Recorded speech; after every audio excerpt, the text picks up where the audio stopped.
Good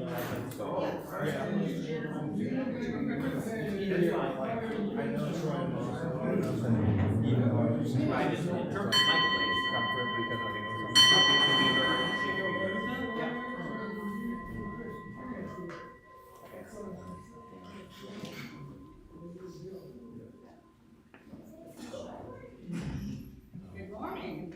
Good morning. Welcome to the Unitarian Universalist Church, which includes our congregation here in Tuscaloosa and our congregation in Birmingham, along with those that are online. We are led together by Reverend Julie Conradi. And I am on Share this morning's worship associate. Whoever you are, whomever you love, wherever you are today, and wherever you are on your spiritual journey, you are welcome here. To all who are here this morning, welcome home.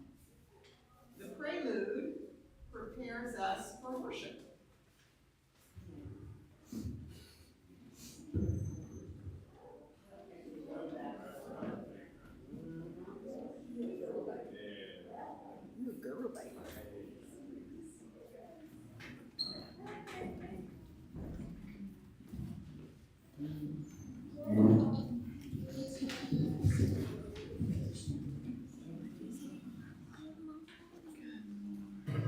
She's obsessed with it. She doesn't want to lose. That's okay. Except for Daddy. Sometimes. Only then.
It is not always easy to find love at the center. There is not a set of easy instructions instructions, numbered 1 through 7, maybe 8. It's not always easy to find love at the center. Today in Covenant, we celebrate our living tradition, which invites us to take deep breaths of fresh air into the newness of every day, so our minds, our hearts, and spirits will be continually nourished. It's not always easy to find love at the center. So for today, we gather in Covenant to celebrate the reality that love is at the core of our being, and that love will guide us if we open ourselves to the challenges which love requires of us. May we accept this challenge with dignity and grace. In the spirit of inclusivity and welcome, please take a few moments to greet those around you, especially those you may not recognize.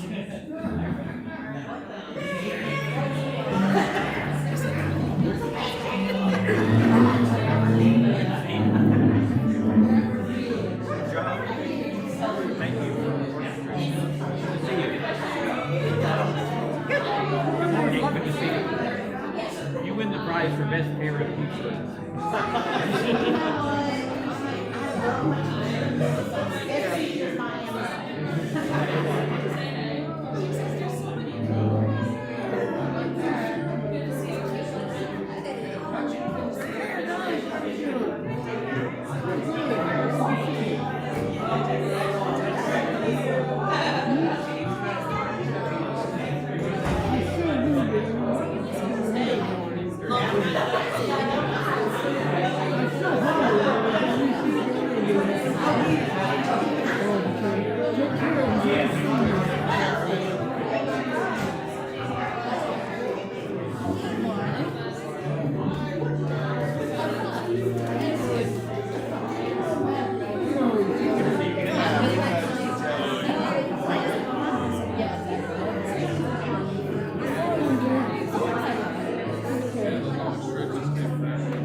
If you will rise in body or spirit, our opening hymn is number 1012 in the teal hymnal. 1012.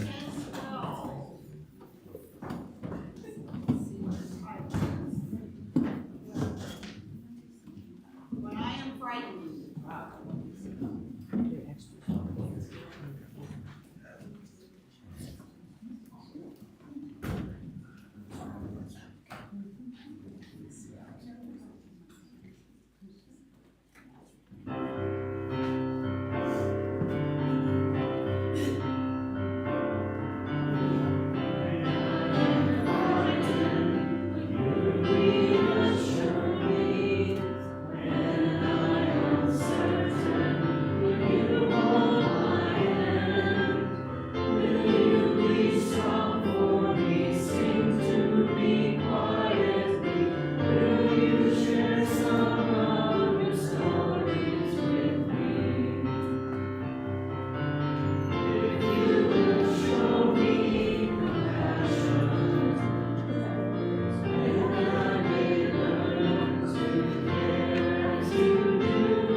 our church home and by those who support the efforts of our church to change the world for the better.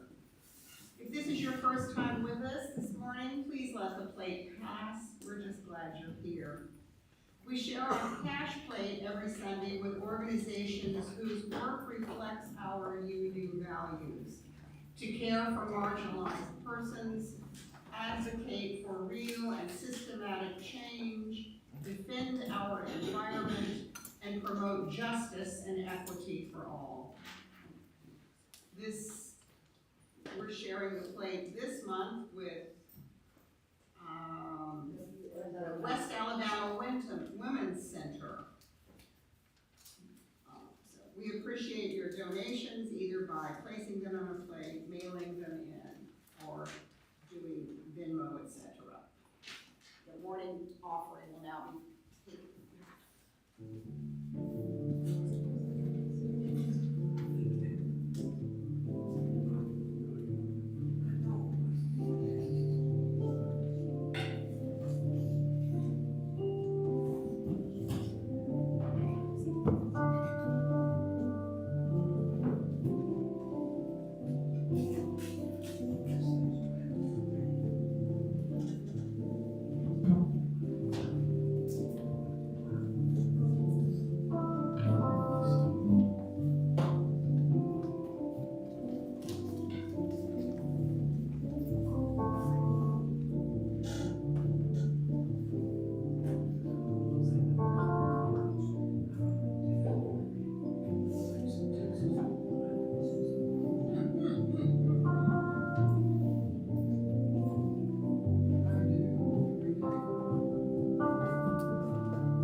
By the work of our hands and the intentions of our hearts, our love is made real. Thank you for those gifts.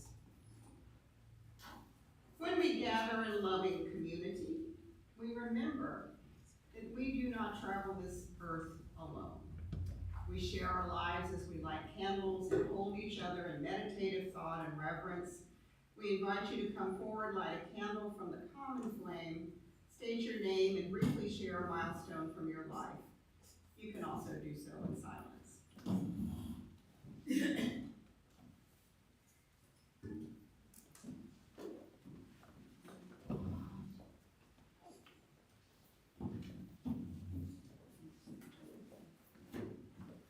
Well, my name is Monty, and I have a great milestone. I met a gentleman who's a guest, Mr. Dewey Little, sitting here with me. He took me home yesterday.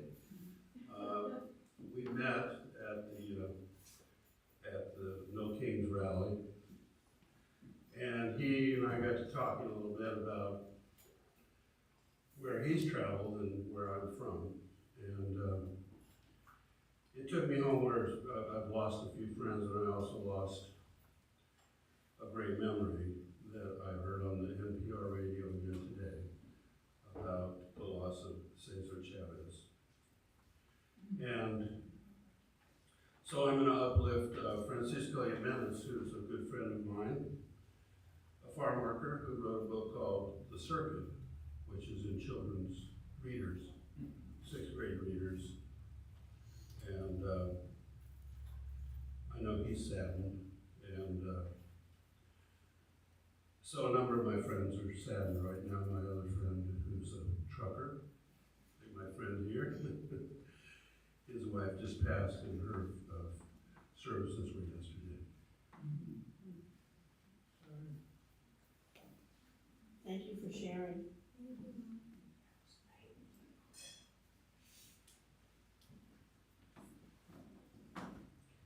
Hi, I'm Maya Quinn.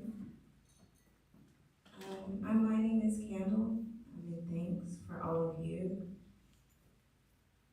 I have definitely taken on not only a new career with journalism, but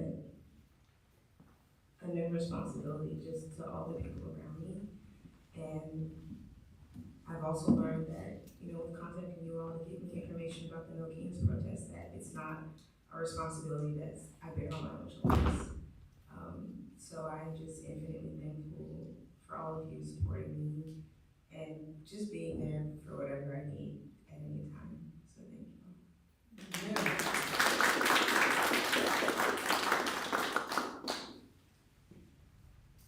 all.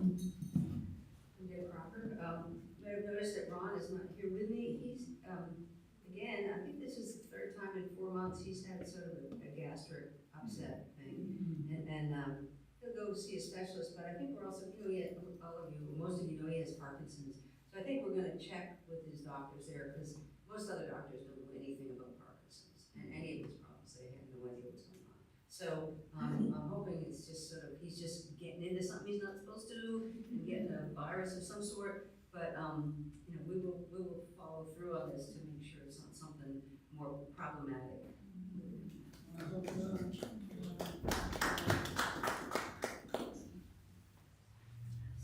I'm Sharon, this is Isabella. I have Sarah Joy, where'd you go? Yesterday's No Kings protest was a giant success. It was so peaceful and loving and wonderful. I saw many of y'all in this many of you in the congregation there yesterday, so that was a good day. But it started out really good because Isabella's beginning, she Rosalina. It was Rosalina's first game of the spring session with Miracle League, and it was a lot of fun, which is, I earned this, as you know. And I earned this at No Kings. But a really big joy was Friday night. Isabella had her 10th grade prom, and she just had a blast. And when she came home, we thought she would be really tired. My daughter they lived next to us. Yeah, we thought she would be ready to go Saturday. No, she put her dancing shoes back on and danced another hour or so in the kitchen. And I videotaped so much of it. And I told my daughter, I said, on my last day here on earth, I want that played. To me, it was so wonderful, funny, and lovely. And that's something I want to go out with.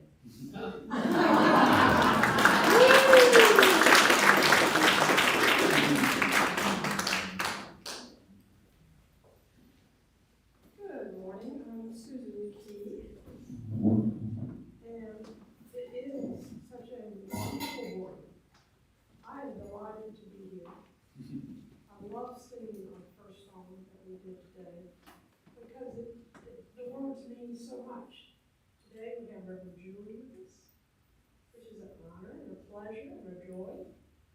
We also have our new members who are adding to our congregation, and that is a gift all in itself, and I hope each of us recognize that and honor our new folks and accept and welcome and learn to live those words that we say in that song. So we're all here, and I'm thankful. Thank you.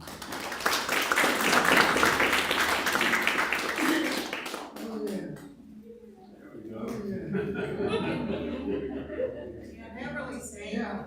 Beverly! Say something. This is Beverly. She'll speak when she Beverly wants is to. waving. Trust me, when she wants to speak, you'll hear her. Oh. You'll hear her.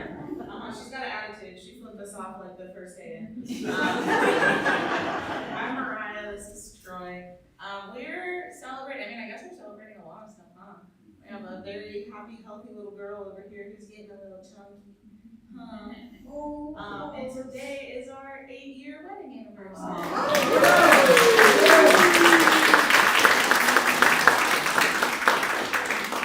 So I guess just to share for fun, 8 years ago we lied to all of our families and we eloped.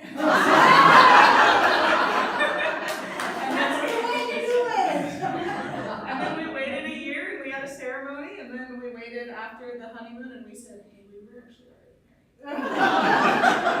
But thank you, guys. Oh, wait, nothing to say, last chance.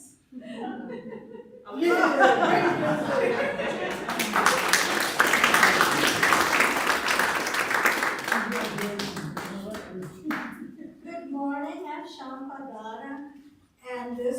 a candle of anticipation, trepidation, whatever you may call it. We have enjoyed for several years now, we who have dogs, a dog park, which was also a running practice park, right next to the university's arboretum. But the university suddenly has decided that it's going to close the park to the public. And my dogs and I are having withdrawal symptoms at that, because we've been going there almost every day for over 5 years. Today at 4 o'clock, there's going to be a meeting in response to a petition that many of you have signed also, to keep the park open to the public. It's a beautiful green spot with trails, and we don't want it to be closed to the public. So please pray for us. Thank you.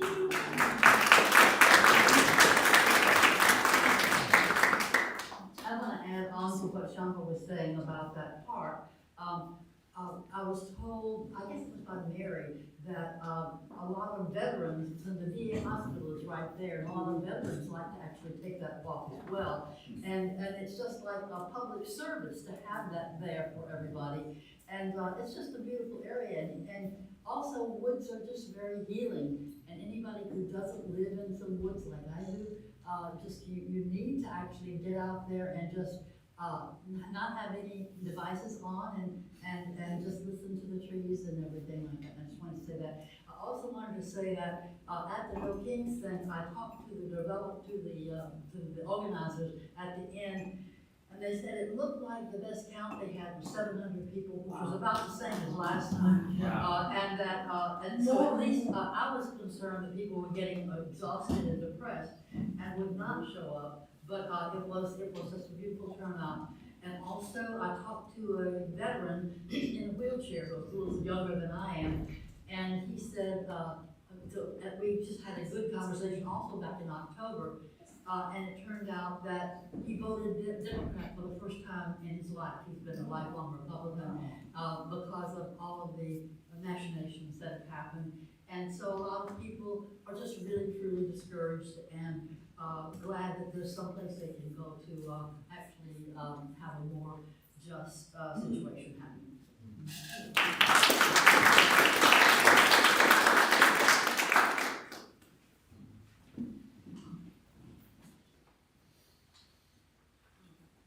My name is Amber Shelton, and I just want to like this and more maybe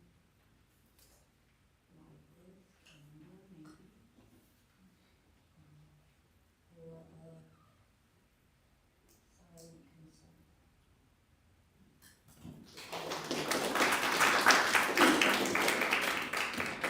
Actually full again. Thank you, Alan. My name is Peter Kastner, and I spent the morning yesterday with Daryl Smith, helping him clean out his house and get prepared for hospice. I also have that was my joy. So it was a good day yesterday. And then I have an unspoken concern as well.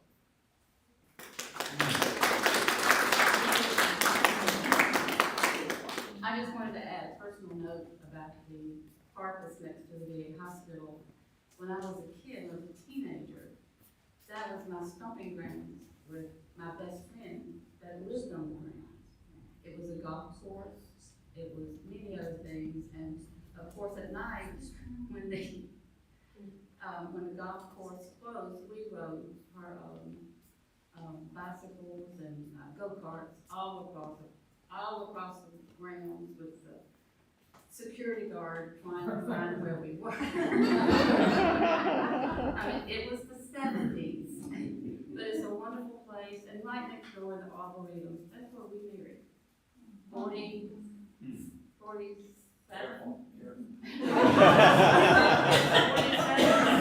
years ago, we married in the Arboretum next door because it was totally free and it was gorgeous.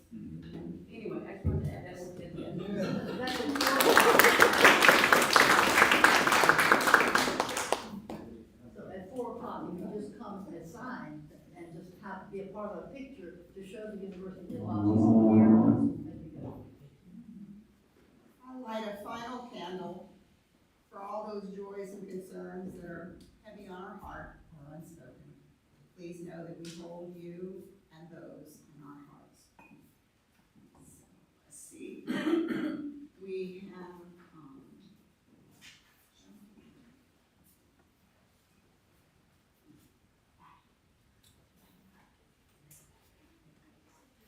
I'm delighted to be here with you this morning, so I'll light an additional candle in a moment for that. Please join me in a spirit of prayer and meditation, followed by a moment of silence. In this community, we hold hope close. We don't always know what comes next, but that cannot dissuade us. We don't always know just what to do, but that will not mean that we are lost in the wilderness. We rely on the certainty beneath, the foundation of our values and our ethics. We are the people who return to love like a North Star, and to the truth that we are greater together than we are alone. Our hope does not live in some glimmer of an indistinct future. Rather, we know the way to the world of which we dream. And by covenant and the movement forward of one right action and the next, we know that one day we will arrive at home. Let us take a few moments of silence together.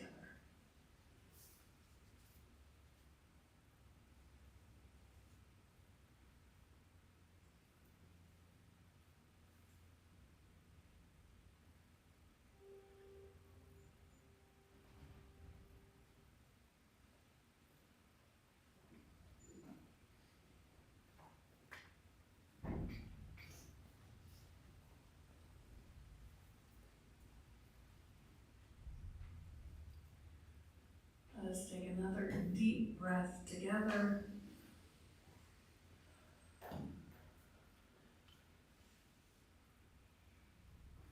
Amen and blessed be. Amen. Maya, do you have a story for us? I do.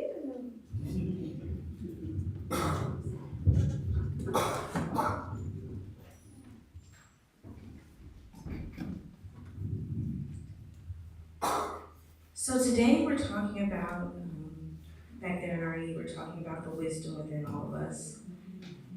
And the more I step into new roles and new people, I'm realizing that wisdom is a culmination of understanding of all the people you meet in the world around you. And the more people you meet, the more doors you open up, and you realize that there's endless possibilities within you, and that you're truly stronger than you could ever imagine. So this morning we're reading the story Maybe, a story about the endless potential in all of us.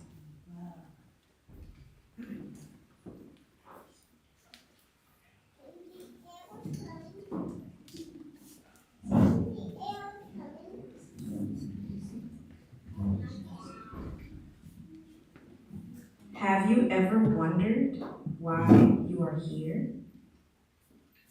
So there's a little girl wearing, it's a bird hood made out of leaves.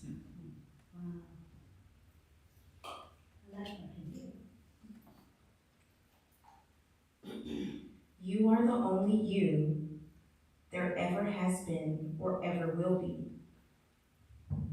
You have so much to offer.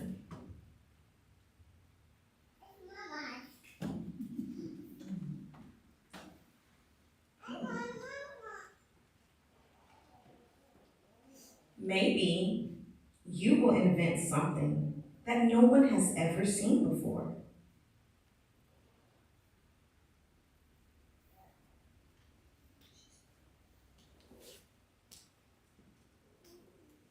She's turning the mushrooms into spotted mushrooms.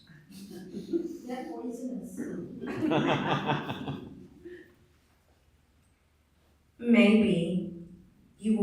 things that reach high into the sky.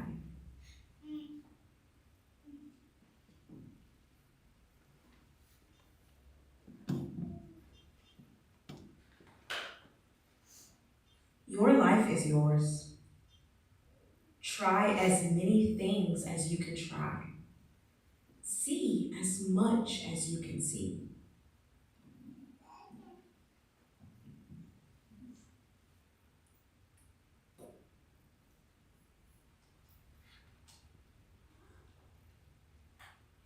Wherever you go, take your hopes, pack up your dreams, and never forget, it is on journeys that discoveries are made.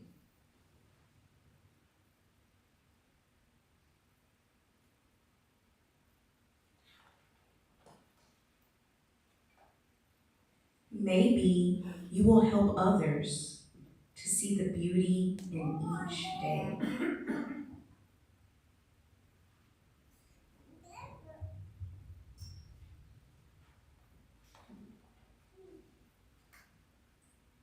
Or maybe you will lift cheering crowds onto their feet.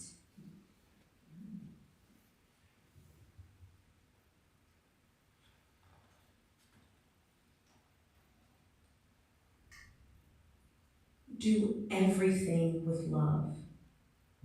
Follow your heart and see where it leads you. Might let me hear.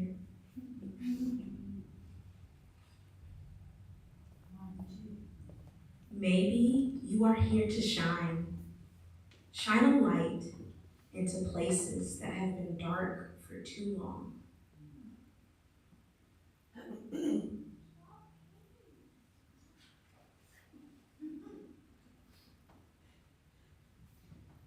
Maybe you will speak up for those who cannot speak for themselves.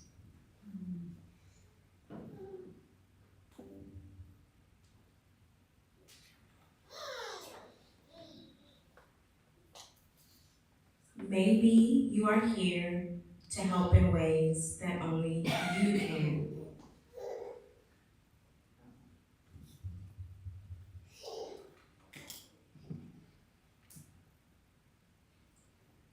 There will be struggles and there will be fears.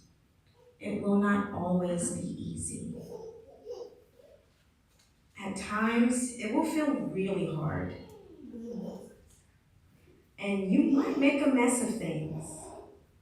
You might fall down.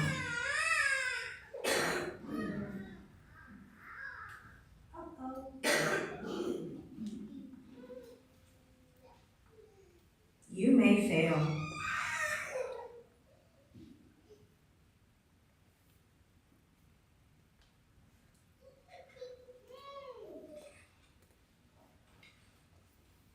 But you will also get back up. Yes. And you will rise a little stronger, a little taller. A little louder.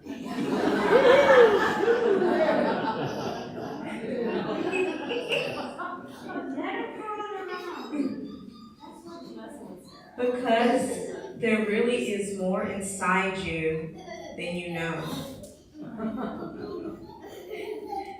And this world needs your gifts, your talents, your big ideas.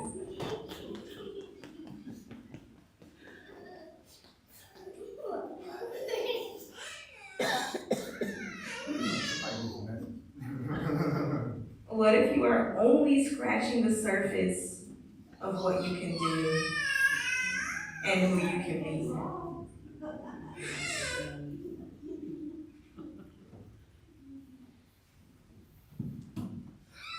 What if you have talents you haven't discovered yet? There is something powerful, even magical about you.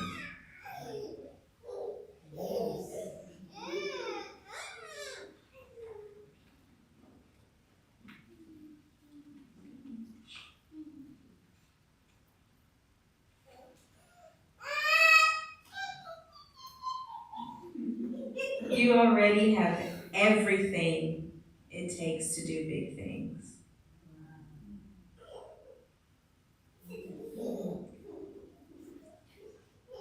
So if you can't see, she's sewing the leaves together.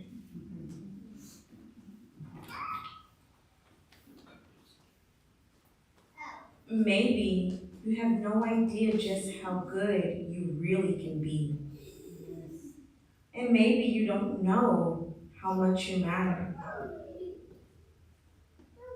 But maybe, just maybe, the world has been waiting centuries for someone exactly like you. Get off of me.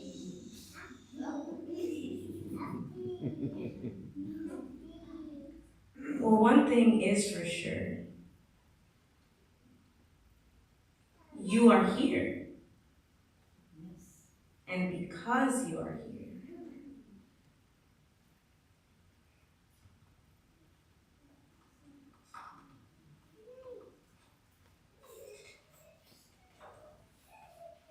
anything is possible.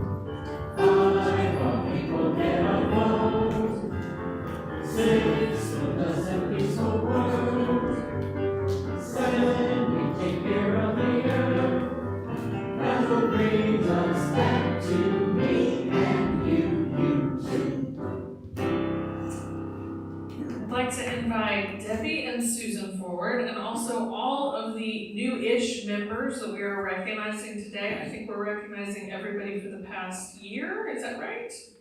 So if you are one of those people, because they have reached out to you, please come forward. Come on down. I feel like I'm running a game show. And for the rest of you, please make sure you have the special insert that I made, and we're looking at the new member ritual side. Come on down. If you would just line up kind of in front of the pulpit, that would be really helpful. What I'm going to ask each of you to do is to introduce yourself with name and pronouns, and then to explain, why you chose to join the church. And we are just delighted that all of you are here, and I know it's always helpful to have a reminder of names, isn't it, for those of us with older brains. So why don't we move a couple down here? Yeah.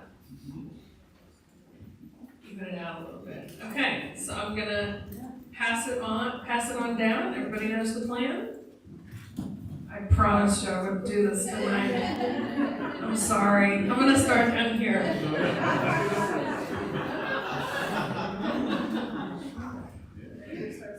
Peter Kastner, he, him.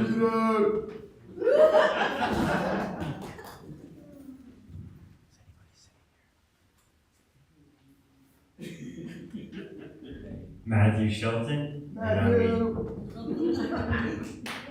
speak for ourselves. Amber Shelton, she, her. Troy Kerr. He, Mariah Kerr, she, her. Sam Pasco, him, her.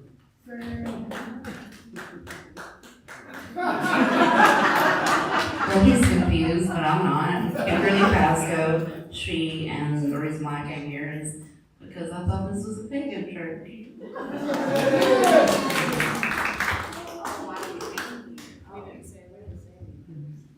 I'm Sam Popkin. My pronouns are he, him.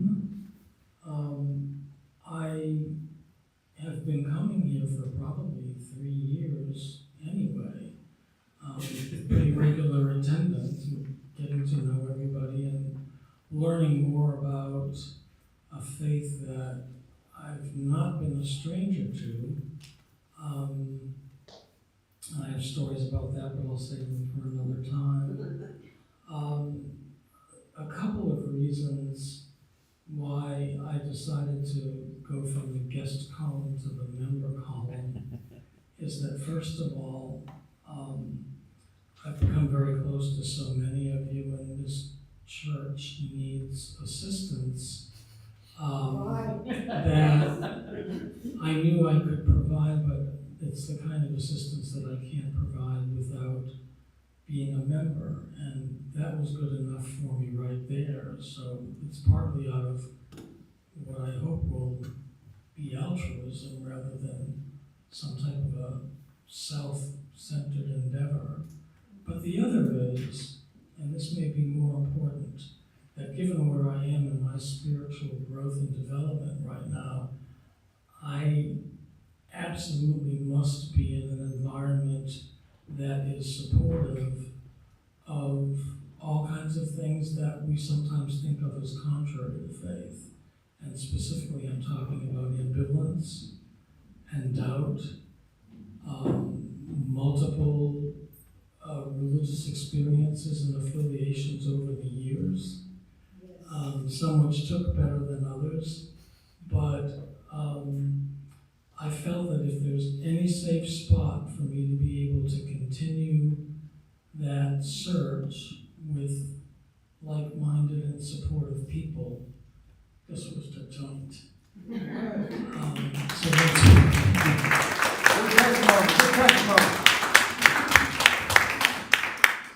I'm Ira Harkins, and I joined the church because I realized I was already living the values of this church naturally.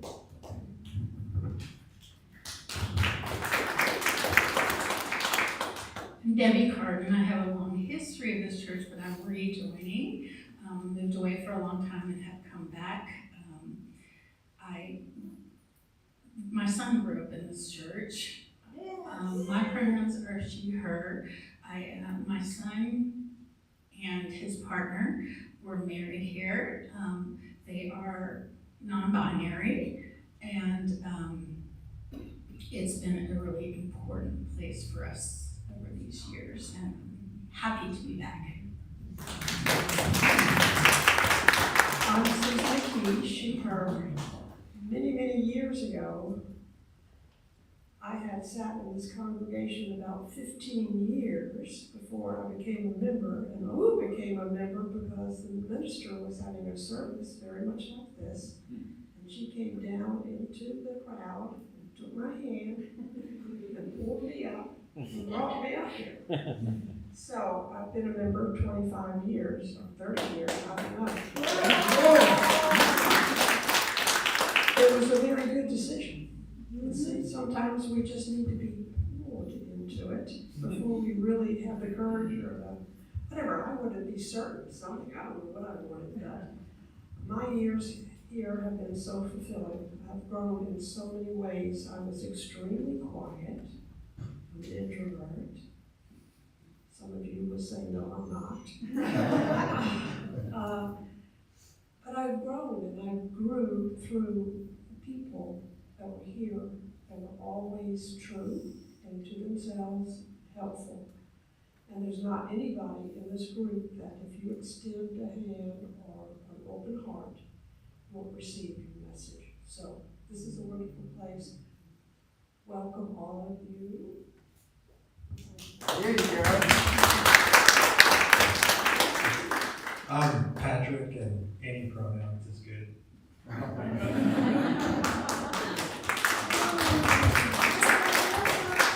Welcome to all of you. Is there anyone in the congregation that is feeling inspired to sign the membership book this morning? This is as close to an altar call as you're gonna get. And I'm not gonna come grab people like Susan was describing, because that is a little horrifying to me. I'm big on consent, so if you'd like to consent to sign the membership book, come on up. In the meantime, what we're signing, what you are doing when you are signing the membership book is you're not agreeing to be a part of a certain creed or doctrine or anything like that. We are very much a non-creedal community, which is why we have pagans and atheists and Christians and all kinds of other people who have all kinds of identities in this church. And so One of the ways that we do that is we are affirming our covenant to one another. When you are signing our membership book, you are signing to participate in our covenant. I'm going to talk more about that in the sermon. But that is what we're doing this morning, is a reaffirmation of our covenant.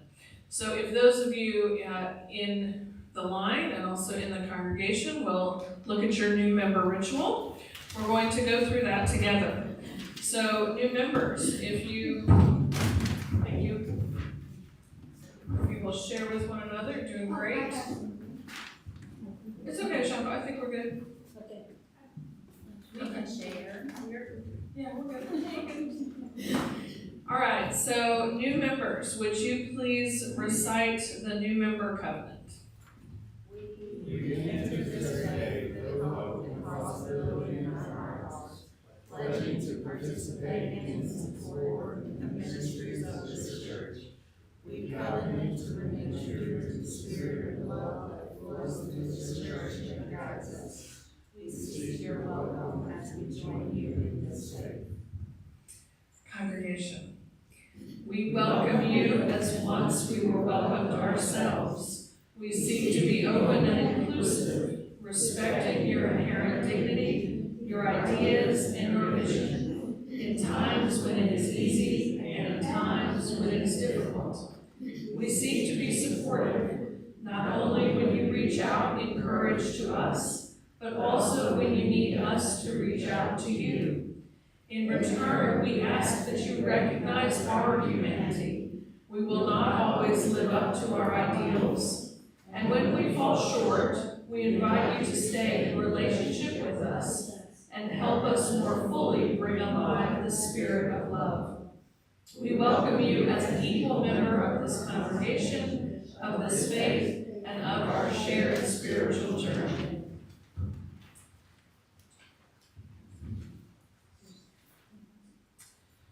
So to our new members, we are gifting you with a book, which is our new Unitarian Universalist Pocket Guide. This gets updated every few years. There's also some stickers and a brochure about our activism and a little wallet card to remind you of your values when you're out and about. So congregation, will you help me by welcoming these new members with your love and your support, and right now, your applause.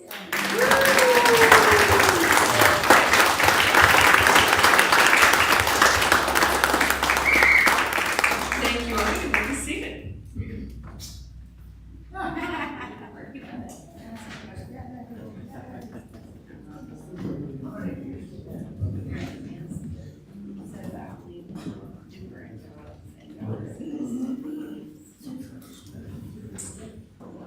In a moment, you're going to need the other side of that handout, so don't put it away yet.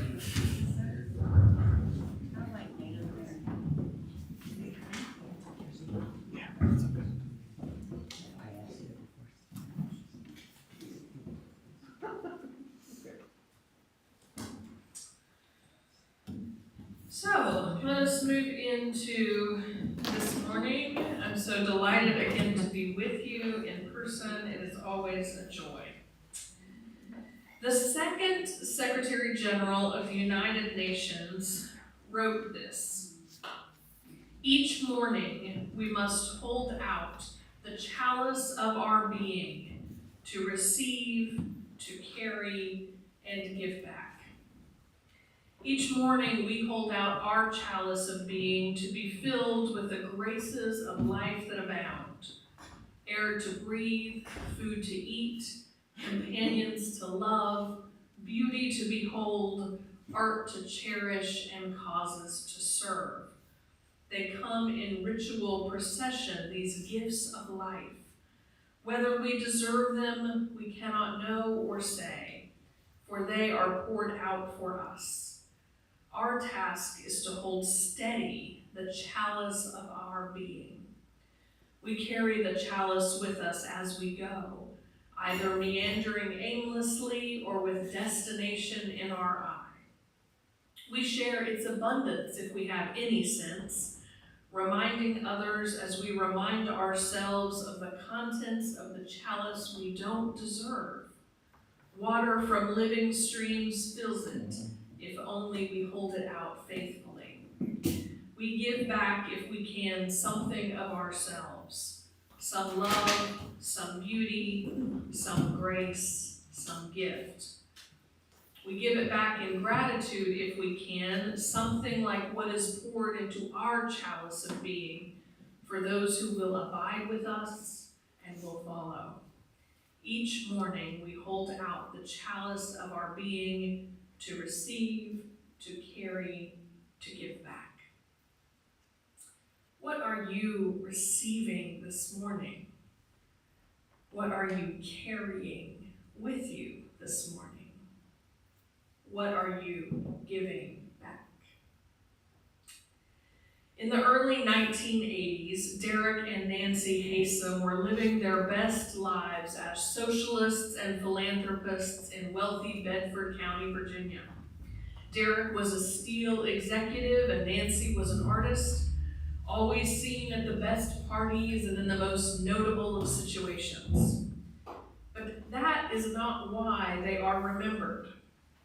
They are remembered because in 1985, they were brutally murdered by their youngest daughter, Elizabeth Haysom, and her boyfriend, Jens Soring. And they were tried and convicted of their murders. Now, when I was watching this documentary, I was fascinated by the repeated narrative that kept surfacing, which was unusual to the other true crime shows that I had watched. No interviews described Derek and Nancy as nice people that everyone missed. You know, that's the trope in the true crime shows, right? The focus was entirely on the community's confusion over how Elizabeth could be so ungrateful to everything her parents had given her. Ungrateful was the repetition and refrain. Over and over in the courtroom, in the media, one question prevailed. How could Elizabeth be so ungrateful for all that she had been given? Her international schooling, her generational wealth, her life of abundance. How could she? It was almost like her family of origin was not one based on care and compassion and mutual support, but a family run like a balance sheet. You get this, and in return, we get this, whether you like it or not. And yes, it was revealed that abuse was a part of that exchange. Now, most of us come from families whose complicated history is not Netflix worthy. But our families of origin are where we first learn about generosity and gratitude. Some of the most economically marginalized are some of the most generous people in the world. And some of the wealthiest continue to hoard wealth as if they can take it with them when they die. Some of you may have experienced this in the way your families of origin show gratitude. When we come together as a church community, whether we express it or not, we bring together our conflicting ideas about what it means to be generous, what it looks like to be kind and compassionate to one another. We pile together our notions from our families of origin of what it means to share, to exhibit fairness and equity, and what we consider acceptable behavior. Without years of therapy to reroute our behaviors, our default behaviors default to our family of origin, even if they are not rational or kind or healthy. And sometimes we are tempted to define for others around us what they should be grateful for, creating a dichotomy where generosity is conditional and needs are assessed by the giver and not the recipient. The Reverend James Luther Adams, one of the most influential Unitarian Universalists of the 20th century, once wrote, "Church is a place where you get to practice what it means to be human." Let me say that again. Church is a place where you get to practice what it means to be human. Yes. What I imagine he meant by that is that church is where we bring our best selves, and where we also come on our worst days, and where we meet people that we bond with instantly, and others who we cannot imagine spending time with outside the sanctuary. All of those things are true at the same time. And as I've preached before, church is the one of the last truly intergeneral places in our civil society, where we interact with people outside of our normal bubble, a place where we see multiple perspectives of what it means to be of a different generation, of a different belief system, of a different ethnic background, all of those things. We have a newborn, and I'm not going to point out who the oldest is, but we have a range of ages this morning. That is exactly one of the examples I'm talking about. I'll let them point themselves out, but there are other churches in Tuscaloosa that only have elders. You know where those churches are. And there are other churches in town that have exclusively young adults, and those places are wonderful too. But we are one of the unique remnants that beckons to people of many life stages. Our diversity is what makes us beautiful. And we remember that. Our diversity of thought, our diversity of how we look, our diversity in all of the ways. And yet, our diversity is also what complicates things, right? If we all believed the same things, or if we were all the same age, or all the same race, or nationality, or orientation, frankly, we would have less issues, right? Because we would have a place to start from, but we would also be worse off. And I firmly believe that. Without different perspectives, without new people constantly infusing new life and changing the makeup of our congregation, we would grow stagnant and eventually start to die off. We need each of you to make this congregation more beautiful, more just, more compassionate, and more whole. We are grateful for the diversity in our congregation and our relationships with the other faith traditions. I heard a Unitarian Universalist sermon once that argued that gratitude was the only UU virtue of all of them. That we can all find something to be grateful for, even when times are difficult. I want you to think for a moment what you are grateful for about this congregation. Generosity is sharing with others. Gratitude is an individual feeling of thankfulness for what you have received. We can't define what gratitude looks like for someone else.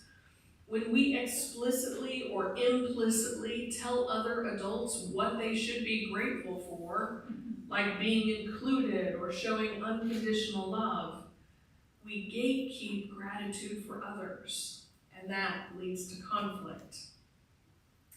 And we avoid talking about conflict, especially in the South, just like we avoid talking about death. And both are inevitable. Yes. And yet the goal is that the former does not lead to the latter. We avoid talking about conflict because it is uncomfortable. But talking about conflict is far easier than being in the midst of it. What issues are you not discussing because of some unspoken, unwritten rules of social conduct? Centuries ago, resolving conflict was arguably easier. If people disagreed, how would they solve it? Yes, they would solve it in a duel. They would wage a war. Or they would sentence someone to exile or execution, right? Many of our theological ancestors were part of that, who were executed because of our belief system. Our values today challenge us to resolve conflicts in ways that promote the inherent worth and dignity of all people, and to seek peaceful resolutions to emotional situations. How do you deal with interpersonal conflict? How does your family of origin influence how you deal with it? The diversity in our congregation can sometimes cause conflicts in our interfaith relationships outside our congregations. I upset some folks in 2023 by trying to support both Jewish and Palestinian friends, actively and publicly proclaiming that our congregation promotes the inherent worth and dignity of every person, that peace is a value worth striving for, and that nobody deserves to die in war, especially children. Right. And I've told this story before, but I was publicly humiliated, accosted, confronted by people of those communities who were upset that I was not choosing sides. And when I was confronted, the first thing I wanted to do was run away. I was humiliated. Why did I even get involved? I was literally told, why could I not solve the conflict in Israel and Palestine? Centuries. Yeah, what he said. But I wanted to pack my bags and move away and never speak to anyone again, right? That's the first thing I wanted to do. And knowing that folks assumed the worst of me and wanted to disrupt not only my relationships, but the lives of my children. For those of you who don't remember, my child was in Jewish school at the time. It was a lot. It was really upsetting. It was really upsetting that someone would come after me for not wanting children to die. And yet, I read a quote. To build secure relationships, you have to learn how to tolerate feelings of emotional discomfort. Moments of conflict, hurt, disappointment, and disconnection are inevitable. It's what we do in these moments and after that creates safety and trust in our relationships. Easier said than done, right? Believe me when I say I had a lot of emotional discomfort in those weeks and months. It took me weeks to ground myself again, not only who I was, but my purpose in the world, my calling specifically as your minister and representative in the community in this time and place. And thanks to others who grounded me, when I remembered not only who I was, but whose I was able to begin the process of repair with those I care about in the community without forfeiting my integrity. That's not to say that the process of repair was not as challenging as you can imagine. I've had to listen to horrible things said about me and to me, and some relationships, 2 years out, almost 3 years out, have still never healed. But what kept me going through all of that was each of you, acknowledging how important it is for our Unitarian Universalist communities to figure out how we deal with conflict in better ways, and challenging each of us to engage in that reparative process when relationships in our community are injured, even when it is uncomfortable. When new members join this church, as I said earlier, you aren't committing to agree with everyone else. That is not like any other church in town. Just spoiler alert. You're not committing to believe the same way as everyone else in this community. New members and old members are committing to our covenant, our goals and values about how we hope to treat one another in the midst of our ongoing shared ministry. Our board reads their covenant to each other, which is just among the board members before every board meeting. So unless you're committing to serve on the board, you're not committing to this, so just hold on. But what they read is this: we covenant with one another in trust as faithful members of this congregation to create a safe environment, to be respectful, responsive, and affirming in our distinctions and differences, to listen openly to the ideas of others, to speak openly and honestly, and to affirm, encourage, appreciate, and respect one another in all our interactions. Does that covenant say they have to agree all the time? Does that covenant say that they have to do whatever we ask them to do all the time? It says that they're going to do their best, and by the way, it doesn't expect perfection, but they're going to do their best to get along and be nice as much as they possibly can. Your congregational covenant is a bit longer, but that's what I want to go through today. And before we read through it together, I want you to take a minute and read through it yourself. And I want you to grab a pen and to underline the words which jump out at you. So Shampa is already going for pens. Thank you, Shampa. Does everyone have the insert? Okay, we'll grab some more of those too. If you could wait for a moment. Thank you.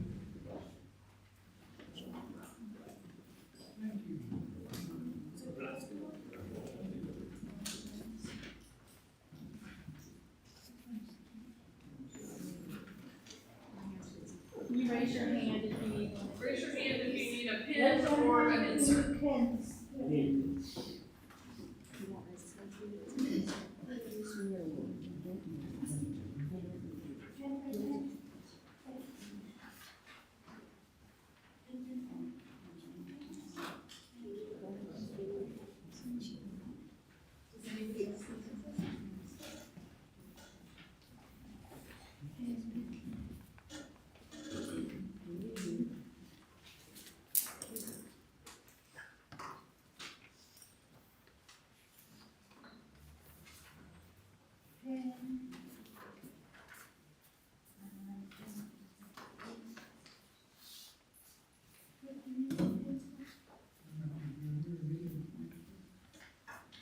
you.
If you didn't get to finish reading, I'm going to invite you to take that home and continue this exercise, but I want to keep talking through it.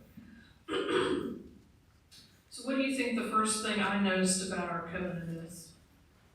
2007. Thank you, Jim Colby. 2007. and 7, hey, and I am not worried about that. But I do think maybe something that happened in 2007 might need another look. So I'm gonna encourage y'all to think about maybe doing some updates. But let's go through what it says.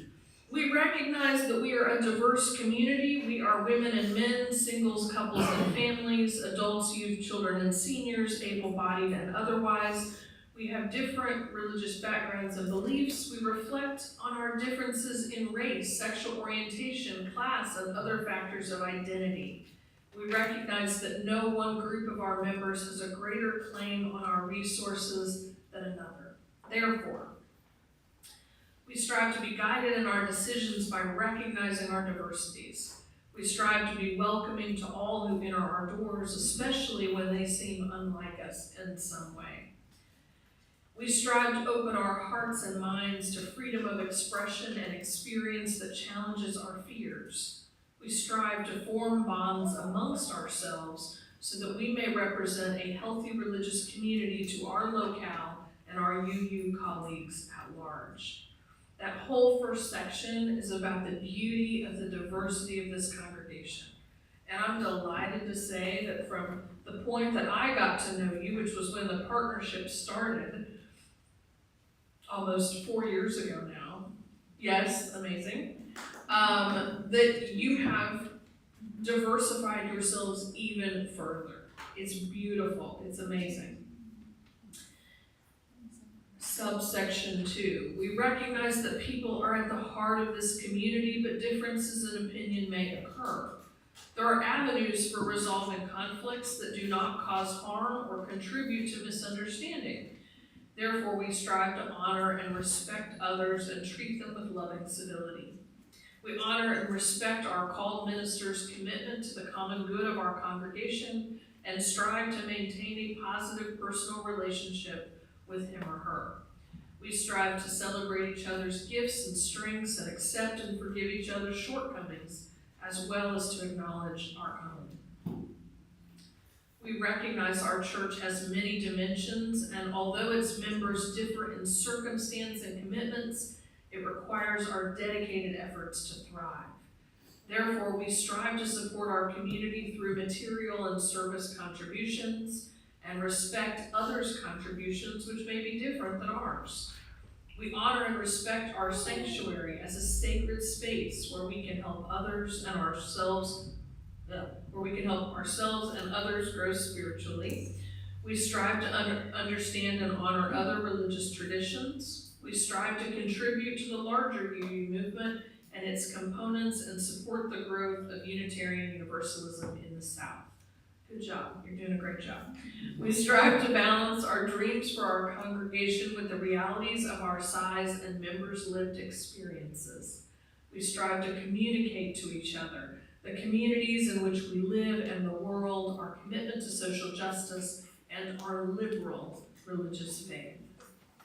Now, this policy where I found your covenant, because I had to dig a little bit, and so I found it within a policy, and that policy, in case you're curious, also outlines what to do when your covenant is ripped or broken, and how we bring about repair to the community. And like I said, it's been almost 20 years since this was written, and I invite you as an exercise in repair to consider whether this covenant still meets the needs of this congregation or whether it needs some updating. Now, that's not something you're going to get done by next week.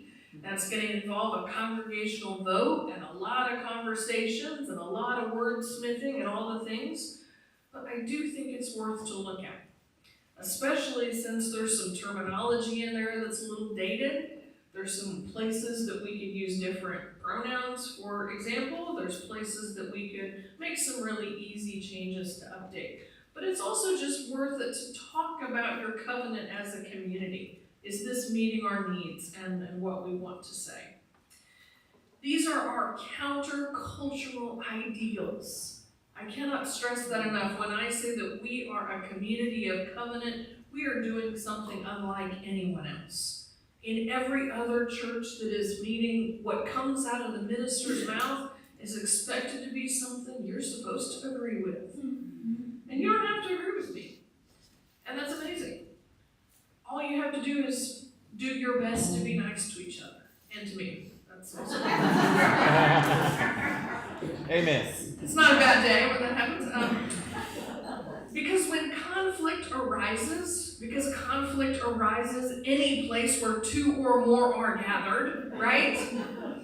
We don't want people to leave our community. We don't want that. That is never the goal. Our goal is how do we find a way forward in peace and civility in a way that people can coexist, like I said, and you don't have to be best friends with everybody. We want to figure out how we can work through all of our conflicts and return to our principles. And there's some pieces of this covenant and the policy itself that I want you to consider updating and thinking about as well. And that is creating a right relations team within your community. And those are going to be ideally 3 people within the community who go to a special training held by the UUA to learn what it means to listen to multiple sides of a conversation and to present some ideas about how to move forward and to ideally help all those folks come back to talk to one another again, right? That's the goal. And sometimes when the conflict in the community can't be resolved, sometimes we call the UUA and say, hey, can y'all help us? And I know as a Southern congregation, you're like, I do not need those Yankees meddling in my business. I know you think it. And I just want to tell you, the last time Birmingham called the UUA and said, please help us with a conflict, I just want to give some perspective. It was over a painting in the narthex. I kid you not. One group wanted to have this one thing hung in the narthex, in the greeting space, right? And the other group said, we don't like that painting.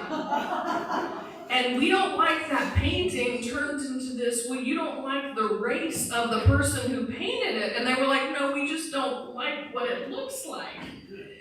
And that turned into such an amazing, huge conflict that we had to have the UUA intervene. So I just want to give some perspective for you. Sweet thing.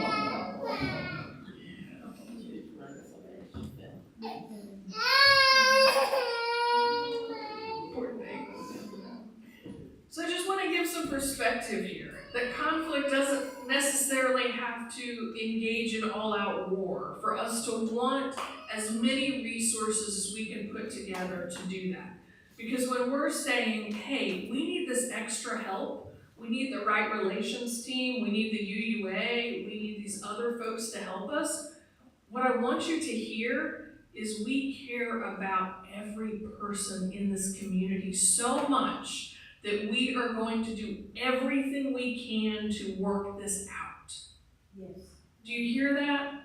It's not about getting people in trouble. It's not about kicking people out. It is about we love everyone so much who is here that we want all of you to still be here. And that's really why we're engaged in it. And another significant difference that I want to point out for those of you who have been a part of other churches is a lot of you think that I should be involved in this process. And as much as I would love to, that is absolute sarcasm, thanks Peter, sure. I can't be involved in the conflict. Because if I'm involved in the conflict, there are people who are going to feel like I am choosing sides.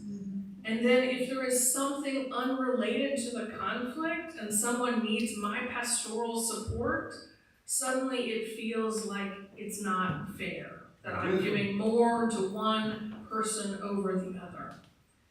I have to be all of y'all's minister all the time. That is my calling and love and passion. And so I cannot be put in the middle of conflict. And that is not because I don't love you. That is because I have to stay that neutral person so that everyone feels loved and supported, okay? Everyone understand? It is. All right. Each of you is such an important part of this community. And when folks leave the church when conflict emerges, instead of engaging in the process of repair, it is harmful to the whole church. Because if anybody leaves this church over a conflict, this church is going to be sad and depressed, and we're going to have some repair to do because we love you all so much. And our process is unusual. It is countercultural, it is different than in other places, and it's uncomfortable. We are asking people in conflict eventually to talk to one another's faces and to say, hey y'all, let's talk to each other's faces now. And let's figure out how we can do this together. We have to practice our values because we're not perfect at them, nor will we ever be. But in the end, restoring and renewing our commitment to this community makes us stronger. Our covenant acknowledges that the nature of congregational life involves conflict, whether it's an interpersonal conflict between two of our folks, whether it's a conflict of how we should run the church or spend our money, or conflicts based on rumors or assumptions about other people. Every community with two or more people is going to experience conflict. All of those of you who have ever been in a relationship know that. And it's how we deal with conflict that shows how healthy our community can be. So whenever you encounter a conflict at church that questions whether you want to be here, I encourage you to come figure this out together. Come talk to this community. Figure out how we do this together. We want to find ways forward together because there is no other spiritual community here that truly meets our needs. That's why we're here to begin with, right? We want to be a congregation that puts love at the center, where our welcome is warm and genuine, where we model healthy relationships, including successful conflict resolution. Consider all the ways that you respond to conflict. Weigh those against the values that you have expressed today. May we all find ways to repair and renew reconciliation, have healthy boundaries as we experience conflict with those we love. May we go into our world as beacons of love and peace, enter our renewing commitment to healthy relationships with our church as our practice arena for what it means to be human. Let us revel in our common humanity together and let us go forward in love. Amen.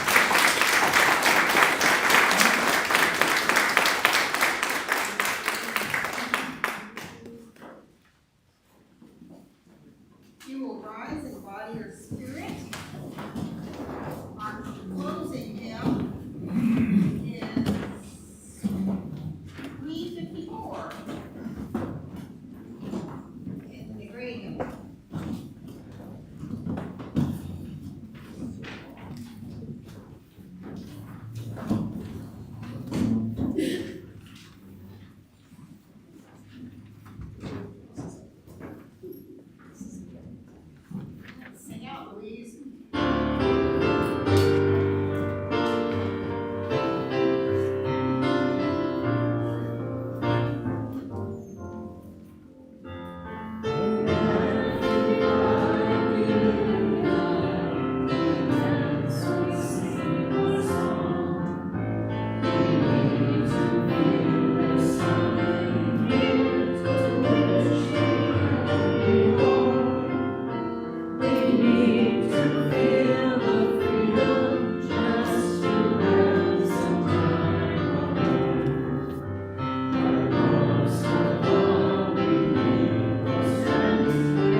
leadership development team, I will announce that we have nominees for everything that we need.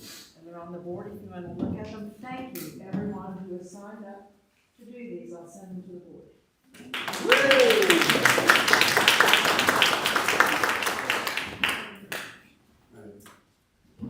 I wanted to announce real quickly that we are having a Trans Day of Visibility service in Birmingham on Tuesday night at 6:30.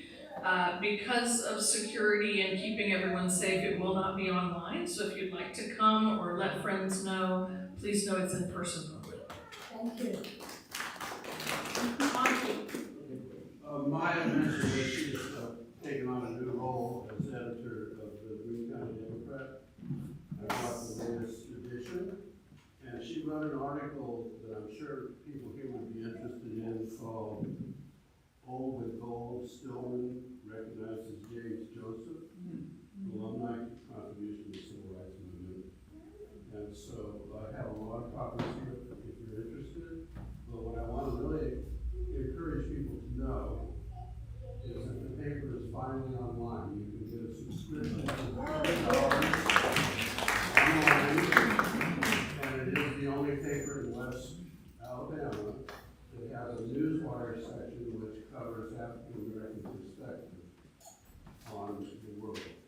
So if you want to join that paper for $30 a year, you can be online with a subscription. Thank you. Just a reminder, if anybody's interested in joining the meeting for the park, the running park, the dog park, it's at 4. Tell them where it is, though. I mean, it's over at the parking lot for the dog park, right? It's over there. By the Arboretum. Yeah. You have to enter to the gates to the Arboretum and it will be on their right. Okay.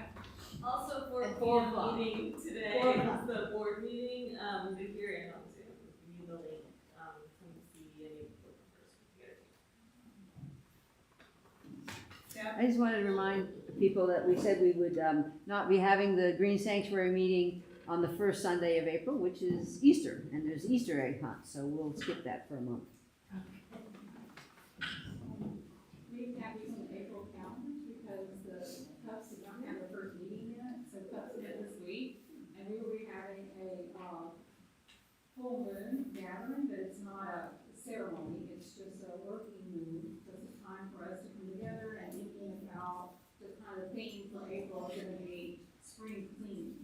So thinking about yourself and how do you prepare yourself for the season of growth coming, and so we'll be doing some self-care, talking about wellness, and doing some organizing spring cleaning kind of tasks. And you're really welcome. That's going to be on Wednesday night at 6, and then we'll come here to the church. The other thing is we formed an interfaith committee. That's what Texas State is working as that. If you're interested in helping us to build a maypole for the first Sunday of May, we want to be able to demonstrate a maypole dance for the church. And you don't have to be a member of Cubs, anyone can come, and maypoles will cross over to communities beyond that. I know I grew up in a Catholic church, and they always had a maypole for May Day event. So anyone is welcome to come, and it would be right after church. We would have a maypole demonstration. So if you'd like to be involved in that, just send me an email. That's one citizen meeting, you're talking about the moon. We also have this Wednesday at 6:30, is our building and welcoming caring community. If you're a new member would like to join that, please, as soon as you're interested, let me know, and I'll send you the link. I'm sorry, what did you say?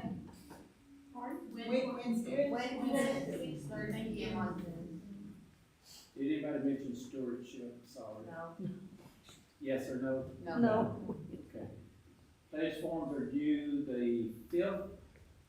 So just a reminder, if you haven't picked up a form, they're here on the table. The pledge box to drop your form off is also out here. So you will assist. Thank you. Thank you. Thank you. In honor of the legacy of our ancestors, let us carry forward the flame as we extinguish the challenge.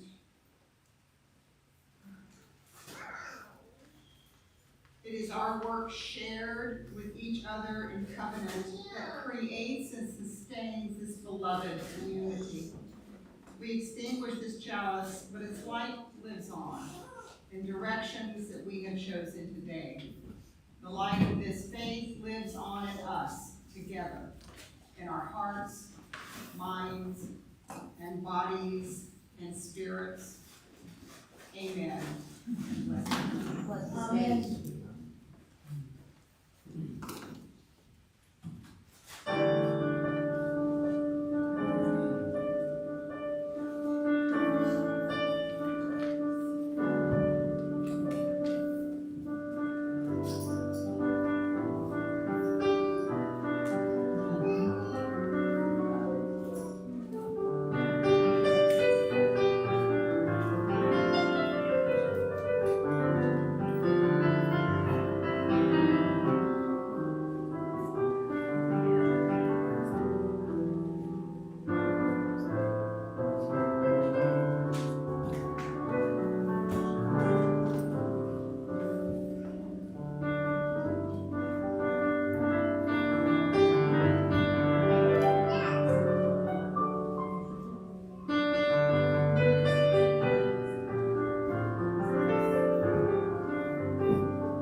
love and laughter.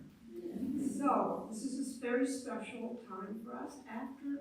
Right now, what we're gonna do is rearrange the room. We're gonna make a triangle. We're gonna have a wonderful potluck. I hope everybody likes ham, because 3 of us brought hams. And with Reverend Julie here and our new members, we're gonna have like a 101 class. And so all of us learn a little bit more about our faith.